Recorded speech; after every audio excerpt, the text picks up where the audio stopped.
දෙවිඳුන් කෙරෙහි බලා සිටින්නෙමි ඔබ මා ශක්තියයි දෙවිඳේ රාජාලිය කුසේ පියඹා නගින්නෙමි ඔබ මා ශක්තියයි දෙවිඳේ. ඇයි ඔයා ඔච්චර සමාජයට බය වෙලා ඉන්නේ? මට තේරෙන්නේ නැහැ නේද? අරයා මෙහෙම හිතයි, මෙයා මෙහෙම හිතයි. ඇයි එහෙම කරන්නේ? එයාගෙන් ඔයා ඩිපෙන්ඩ් වෙන්නේ? එයා නිසාද ඔයා සර්වයිව් වෙන්නේ? නෑ. ඔයා කාත් එක්කද මේ ලෝකෙට ආවේ? ඔයා ආවේ තනියම. ඔයා කාත් එක්කද යන්නේ? ඒගොල්ලෝ එනවද ඔයත් එක්ක යන්න? ඔයා යන්නේ තනියම. ඉතින් ඇයි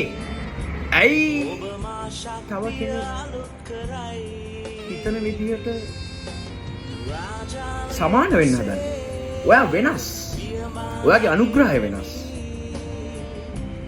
අන්න ඒක තේරුම් ගන්න. ඔයාව තේරුම් ගත්ත දවසට ඔයාගේ චලනය තියෙනවා. ඔයාගේ මූව්මන්ට් එක. අනේ ඒ තුලින් ඔබගේ ගමනේ අවසානය දක්වා ඔබට සැහැල්ලුවෙන් ගමන් කරන්න. රාජාලි කුසේ පියාඹන්න